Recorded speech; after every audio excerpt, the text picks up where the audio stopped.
So we're going to talk about the scary topic of food allergies and vegan food. And as we discussed in the icebreaker, milk is actually the most common, most deadly food allergy in the UK, especially in children. And it's sort of a common myth that children grow out of milk allergy. And a lot of children do grow out of some form of food sensitivity to milk. However, there's still many that live with a deadly food allergy for the rest of their lives. And children have been killed by having cheese thrown at them. It can be small particles such as Celia, who died at Pret-a-Manger. They're not sure if she actually had an asthma attack because the overlap's very similar with anaphylaxis. But it was actually one of the products, which was starch, that wasn't properly vetted by the vegan yogurt in her sandwich. So that's what I'm here to warn you about, basically. You don't want any vegan brands being blamed for deaths. That's my main mission. And as we did the little icebreaker, there's a lot of common myths about which allergies are serious, which allergies are legitimate for legal purposes. There's more problems with the allergy called alpha-gal, which is actually to especially beef, but red meat. But it's caused by ticks. So when they had a bad tick season during the pandemic, there was suddenly a lot more people who became anaphylactic, deadly allergic to animal products. So if it's being cooked on the same or in the same fryer, for example, as beef products, they might kill someone with anaphylaxis. So I know someone who's a friend of another friend who has alpha-gal, and they actually died from a vegetarian pizza. And they'd done all the checks, like they'd asked the waiter, they'd gone through all the ingredients, but it was actually this. The tomato sauce had beef in it, which they hadn't realised. And the reason bees are on there is because you can be allergic to honey. And it's a bit similar, like you might have heard people are allergic to antibiotics. And it's something to do with counterfeit honey. And I'm sure all of us here are quite keen on researching these things about animal products, but basically China was banned from importing honey to the States. And it's all because of some of the chemicals present are not allowed. But there's also counterfeit honey that's not made from bees at all. It's sugar water or rice water, and it's big business because the bee population's in decline. The reason I put onions and garlic on here, if you could identify the picture, is because there are people who avoid onion and garlic for religious reasons, but also because of aversions. People can't stand the smell. But I know people with anaphylaxis to onions and garlic. It seems to be quite common, but it's not one of the legally required ones. So that's the 14 allergens in the UK, similar for most of Europe. Sometimes they enforce it differently. And we're going to talk about all the different terms and legal things because it's quite boring, but quite serious if you get it wrong. But in the States, they've just added sesame to their list of allergens. So when you go abroad, be careful, they might call it something else, especially nuts. It might have different nuts that they include in nuts. And especially confusion between gluten-free and wheat allergy. So we'll talk about that. The reason I'm talking about this is because I've had my own allergic reaction and I was already vegan. And they said that in the hospital, after being in an ambulance thinking I was going to die, like Jay said, I was swelling up, things were going numb. And one of the symptoms of severe allergy is a feeling of pending doom. So you basically feel like you're going to die because of the shock. So anaphylactic shock, that's one of the main characteristics is you feel like you're going to die. That's pretty much going into shock. And the symptoms can vary between different people. But this happened to me in 2019. I'd been vegan for about 6 months. But the lady in the triage who confirmed it was a severe allergy but didn't confirm what it was to said it's very common for vegans or people eating vegan food to have been poisoned basically by milk because they've eaten vegan food assuming it's allergy friendly and it's not. So in lockdown, I wrote a book about this because I've got a food safety background. I've inspected a lot of restaurants and hotels where the labelling laws are different to manufacturers. So customers might have different expectations to what the reality is. And I want to make them safe and I want to make the chef and the business feel secure and confident. But also there's massive marketing opportunity. So I've got background in the UK's environmental health. I used to be the food police. Didn't particularly like being the food police. I'm a bit soft, if I'm honest. I don't like prosecuting people. So I quickly moved to the private sector, and some of the highlights were working for Michelin star restaurants. I've worked for some really cool, like events as well, but the Olympics was probably the highlight of my career because it was just so big and interesting. But I basically go around to hotels. I've been in 8 different countries. And as a vegan with allergies myself, especially lactose intolerance, is actually really confused with milk allergy. So that perspective shocked me. Basically, the public are very ignorant to this. And it might be the case for anyone. It's understandable if you don't understand it because it's not happened to you. But I feel like I'm in a position with lots of letters after my name. And I've got a voice in the hospitality industry or in the vegan community or in the allergy free-from community that I think I can help everyone and create a win-win-win. So if you don't understand any of these things under here, it's because I've moved from the traditional food safety compliance part where it's making people legal, basic legal, into how to make it competitive. So I've gone from being a stiff and a technical, you know, one of the people that goes in behind the scenes, and now I'm a bit of an outspoken coach. So what is inclusivity, or particularly food inclusivity? It's including people who might otherwise be excluded. And I'm sure we all understand that as vegans or even vegetarians in a lot of countries, that means you can't eat certain places. There's sometimes a big fuss. And you might be treated quite harshly by a lot of people or even ridiculed. So making people feel included is not just about being able to prepare the food. It's also about customer service, how you communicate, and a lot of basic safety systems. So who are we talking about when we talk about who are we excluding at the moment? If you have a vegan restaurant, so let's just pretend you're all vegan restaurant owners or cafes, any type of retail place where customer service is a big part of the experience. 80% of the people eat in there, and I think Vegan Business Tribe, David says it's 90% of people eating vegan products are non-vegans. So if you might understand the vegan mentality really well, being a vegan yourself, but then who are the other people? And I say that a lot of them are people with allergies. But also, there's 23% of the UK population avoid eating milk. So who might they be? They might be on the plant-based continuum, meat reducers, you know, flexitarians, or they might also be religious reasons why they avoid milk, health reasons. And then allergies and intolerances, I sort of want to emphasize, they're not necessarily different from each other. They might have the same similar symptoms.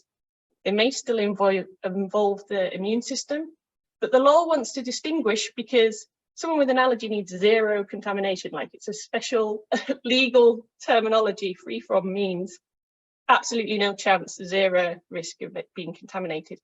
But intolerances might have a different tolerance, but they're still an allergy. So if we use the definition of an allergy is basically an adverse reaction, something that everyone else finds harmless.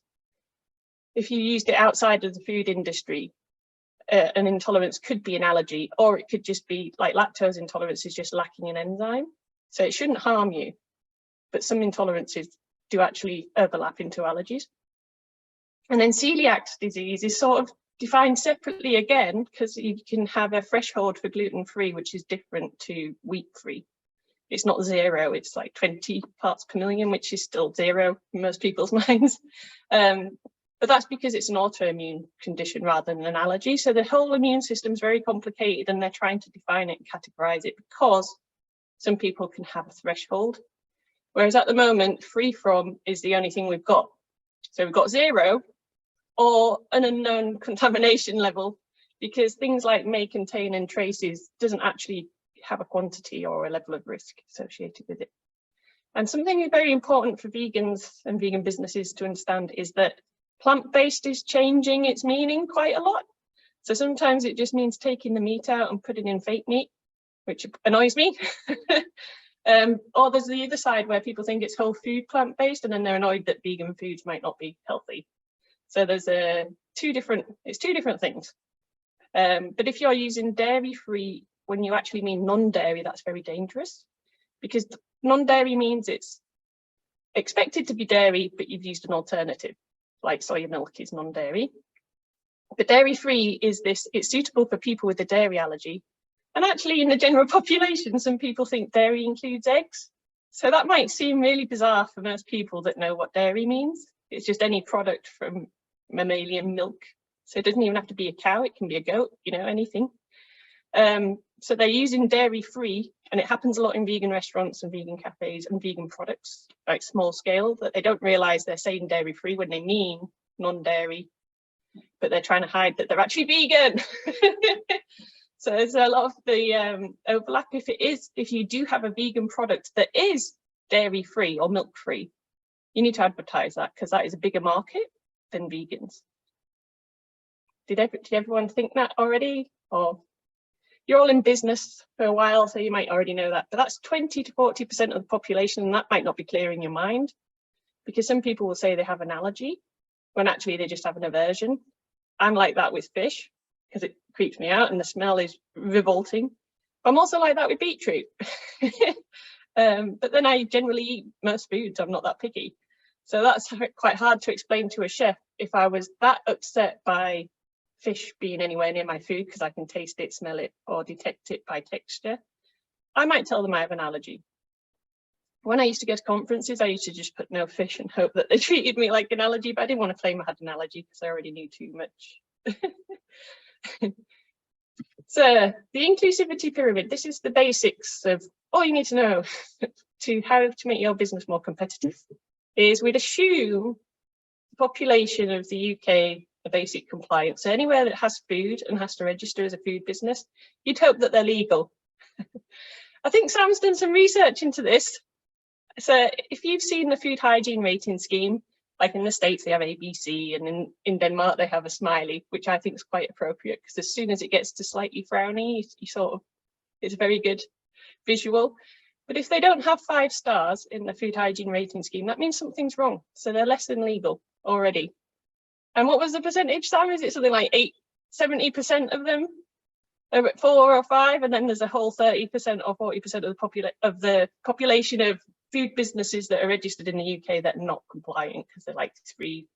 They're allowed to stay open at 0 as long as they do something within a certain amount of time. And quite often, if it's something to do with allergies, it only reduces the part of the food hygiene rating scheme that's about competence of management. Confidence in management, it's called. So if they were completely dangerous for people with allergies, and like the vegan product has milk in it, that kind of thing, they only lose 1 of those points. So the impact of something so dangerous as food allergies that could kill people is only minute on that grading scale. But when you get to sort of the bigger chains like Pret a Manger, Pizza Express, quite good at this, other brands, big brands, especially franchises, you expect them to have food safety standards. So that means across all of their outlets, they should have a better than legal requirement, and they train their staff above the minimum that would pass for legal, which isn't very high because it's called adequate. But most businesses, you expect food safety standards if they're bigger than 1 in their chain, because it saves them complaints. And once the business gets bigger, there's all the litigation and liability. So it would factor in that if they had a food safety standard and a system and a consultant and all these things, their insurance premiums go down. So that's another reason for them to have this. It might be that they're forced by insurance. But several hotels and decent restaurants, especially the independents and the Michelin star, fine dining, those sort of places, they're actually capable of serving someone with a milk allergy. Peanut allergy is very common. Quite a lot of places have banned nuts, hotels especially, but they don't advertise it. So if you go to a hotel, you might expect them to be able to prepare you something without milk, but they might actually not have the process. It's just assumed by the consumer. But if they do basically communicate and market to the person who's allergic what they can and can't do, because you're not going to always be able to serve someone with multiple very serious food allergies. They may be safer staying at home, but the majority of people with allergies want to eat out. And if you are happy to serve them, make them feel welcome, communicate with them what they should do to eat with you, they're already that massive amount more confident that you're inclusive. So if you can be in this tiny proportion of food businesses that can serve and welcome people with dietary preferences, you're really exclusive of that 20 to 40% of the market.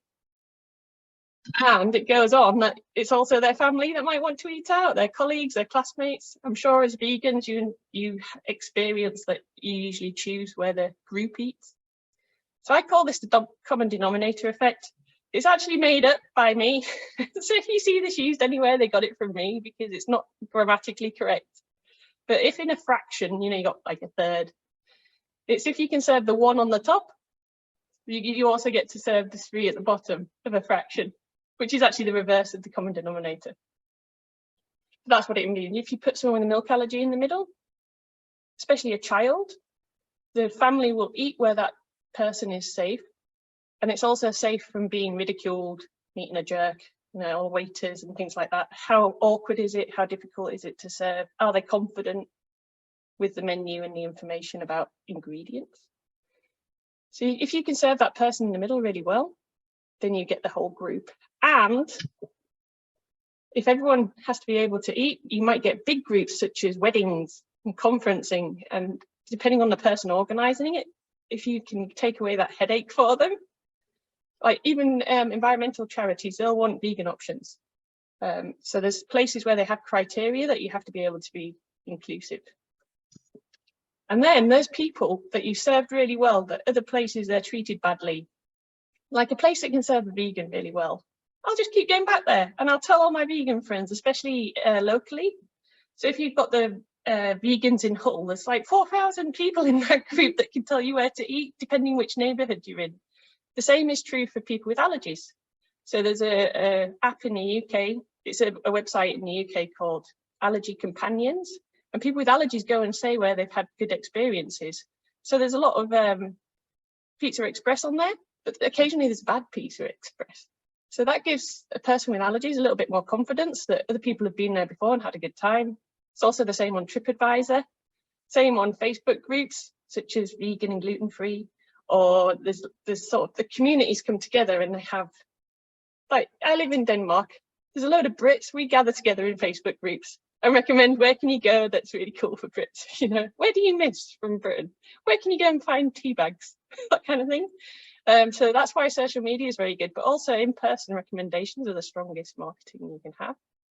And at the same time, if you're on TripAdvisor because you're allergy friendly, TripAdvisor is searchable on Google. You end up further and further at the top of Google or Google Maps. And who doesn't listen to the top 3 on Google Maps that pop up? Oh, out of these 3, where should I go? It's a little bit the same for if it's celiac friendly, gluten-free. There's all these keywords that you can include in your wording naturally, and people will find it because it's not the rest of the food business population are not really considering these people. So you've got exclusive communication to them. So if we're looking at plant-based continuum, you might already have a good idea of this, but we've got ethical vegan, which is Jordi Casamichiana got that passed as part of the Equality Act in 2020. So now you can't be discriminated against for being a vegan. However, you don't have the freedom of opportunity to eat out. They don't have to serve you and all these things. But a lot of people call themselves vegan when they're just on a vegan diet, not necessarily plant-based, not necessarily vegan. Sometimes they're vegan plus fish. I hear that a lot. Where would they fit on this scale? But it's just to say that a lot of people say they're vegan when they're not, which is why vegan is used quite widely in the UK. But if you go to Sweden or America, they'll use plant-based. It's not always synonymous. But who are you actually serving when you serve the ethical vegan? Although there'll be some vegans won't eat in a mainstream restaurant. So then you've already got that exclusive population eating in your vegan restaurant. But you might have the vegan that wants to be able to take their whole family somewhere. Where do they fall on this scale? Because they might actually flex to be included. Depends how highly they prioritize their values.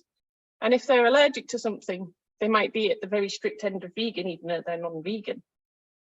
But if you ask the neat people, which is why I like to put that on here, they're scared of the general population in the UK, and this is 2020, end of 2020, they're scared that 55% of UK households are reducing meat consumption, and they're trying to find ways to market to them, to trick them into eating more meat, like, oh, it's convenient, it's healthy, it's much better for you than whole food, plant-based. But then 35% of people are doing it without even knowing, which is quite impressive. So the general trend is towards plant-based, not necessarily vegan. So people are reducing their meat consumption. That's quite interesting. But for the purposes of today, we want to look at allergies, intolerances, aversions. So someone with anaphylaxis might not be able to leave the house, especially for peanuts or something that might be a vegan alternative. But that number is way exaggerated in the minds of chefs or food businesses because they're worried about liability for these people that would react to a very, very small contamination risk, like airborne dust. But that's actually only 2 in 1,000 people have that severe allergies in the country, in the general population. They're probably the people not eating out that need a dietitian to send them food from a hospital environment. But then there's several, if you have a food allergy, you're very high risk of having another allergy. I have several allergies that are non-food allergies related to insects, which also appear in food. Unbeknown to me, even though I was already a food inspector. So there's a lot of colorings that I have to watch out for, which I didn't know the name for or the number for before I had an allergic reaction. So a lot of shellfish, ground up for colorings, and insects, as you know, the waxes or the shellac or things are sprayed on fruit even. So your clementine might not be vegan. But then we've got the other side of things where it might just be that they're prepared in the same environment. So when you go along this scale, it's not actually true that a celiac would be less severe than someone with a severe food allergy, because it might overlap that someone with celiac disease actually loses their life expectancy and quality of life because it is actually causing internal damage. But someone with a food intolerance might also be in bed for 3 days from eating that food, like gluten. It can be really severe, life debilitating, but it's not necessarily going to kill them. So I put it on this scale, but it overlaps so much that just there's a gradient. It's a general philosophy. But if you ask the British Dietetic Association, again, this is 2020, it's probably gone up. 1 in 5 people report that they themselves report that they have a food allergy. So if you were wanting to serve the 1 in 5 of the population, that 20%, you just have to be aware of the 1 in 500 that really need free from at 0, which is very hard in a restaurant if you have the other allergens. But obviously vegans have this huge advantage that you shouldn't have milk and egg. And so milk and egg are the most common contaminants in vegan products. You shouldn't really have them in a restaurant. However, are all your ingredients to the same standard? So that's the risk, is the 1 in 500. They might not be eating out. But depending where you are, if you're at the airport, for example, they might have to eat with you or have to navigate somewhere to eat. Hotels and holidays, it's not always a choice to eat out. But if you want to serve that, so instead of 1 in 500, if you want to save that 495 divided by 20, so that 95 people you're missing out on there if you're scared of the person who's really allergic. And I think that the fear is based on the law being very black and white about what is safe for people with allergies and what isn't. And it needs to be a bit more communicated what the level of risk is, rather than just a disclaimer that says, oh, we can't accept responsibility, we don't accept liability if you have an allergic reaction on our premises. Is that a get out of jail card, or is it legitimate? There's a huge risk if you eat here that you can't, you know, you're endangering your life. So again, it's a big gradient, and the way to get around that is by communication. So to communicate properly with someone with allergies, they're the general public. They might not know what free from traces and may contain mean, especially if they've had a recent diagnosis. But legally, you are obliged to say, especially if you're a restaurant or somewhere where you have all of the allergens in a kitchen, you're not a free from establishment. So although you might be able to make a meal for someone, you have to have it separately. There'll always be some level of risk. So as a vegan business, you probably shouldn't be saying we're free from, unless you have, say for example, dairy free, all of your ingredients are classified as free from dairy.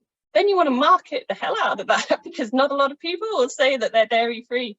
So I think if you also are trying to serve vegans and you have a disclaimer that says all of the 14 allergens are in our kitchen, that puts a level of doubt in my mind that you're actually a vegan restaurant. And I have seen that. And the reason for that is because they've taken a legal disclaimer from, you know, Business Docs or one of these online templates, which I do for my cookie policy, I have to admit. Some recommended one as well. I've got all sorts of legal documents from the same website. But for an allergy disclaimer, if you say I'm a vegan restaurant and I have 14 allergens in there, including milk, eggs, fish and shellfish, then people are going to be like, hold on a minute, but you're a vegan restaurant, so you want to be very careful what you do and don't say, because you also don't want to say you're free from, unless you vetted all of your ingredients, which is very hard to do. And occasionally mistakes are made. So I had someone come to me desperately because they'd had they had an online shop with vegan products, and accidentally something vegetarian had gone through the cracks. And they're like, oh, does this mean we're going to kill people with milk allergy? And I said, well, if it's a packaged product, on the back it'll say may contain milk.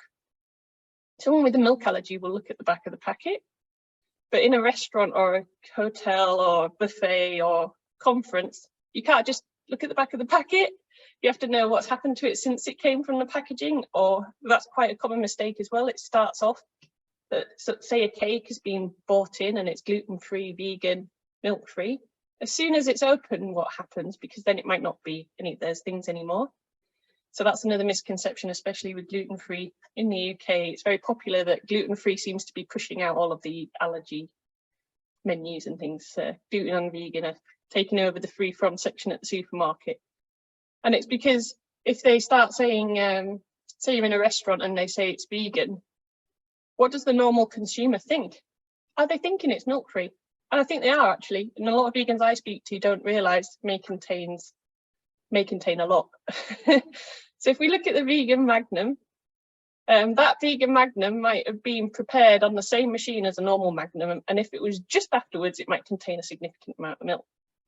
So Bonville chocolate, I think Vegan Business Tribe did a podcast about it as well. They actually added milk to their ingredients list because it wasn't a may contain, and it wasn't traces. It always contains some unknown amount of milk. So they just put it on the list instead of making it potentially a vegan product, because it's dark chocolate quite often is naturally vegan.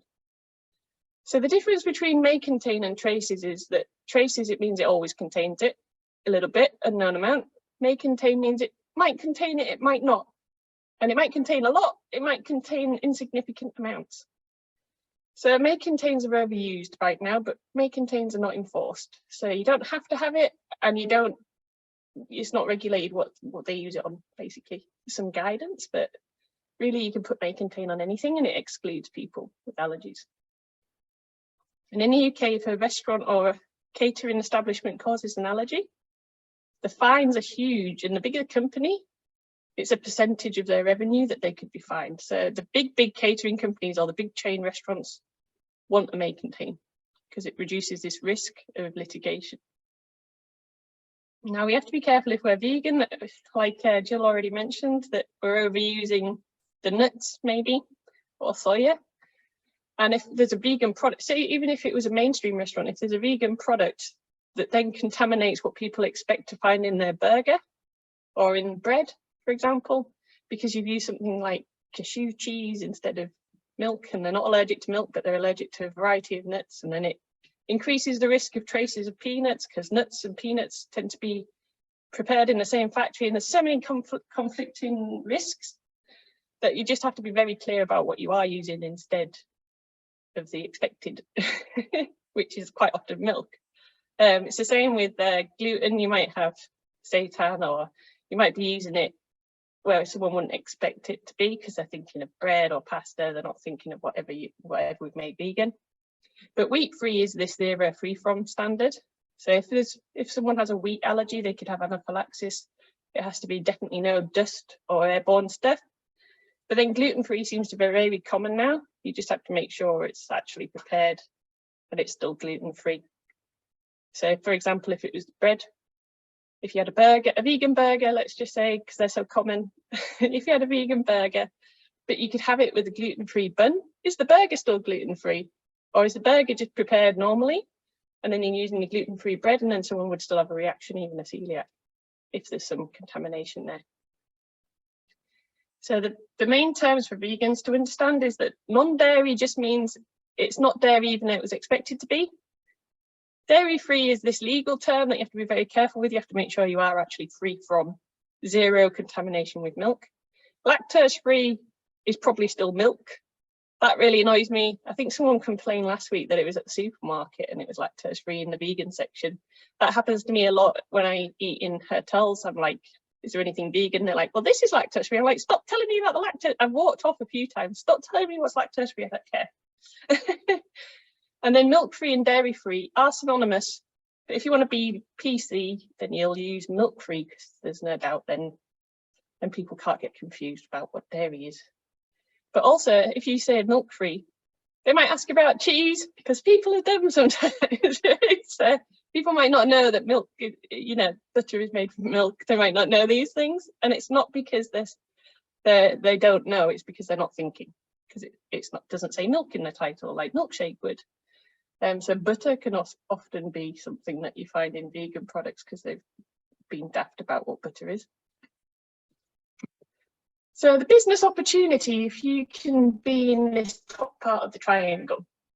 So if you can serve these people that have a hard time eating out, even though they desperately want to, you can be part of these free apps where they review allergy-friendly places, or the website allergy companions, but also social media. We talked about, so there's some very specific niche groups that you could, if one person enjoyed a meal with you, they'd then tell everyone.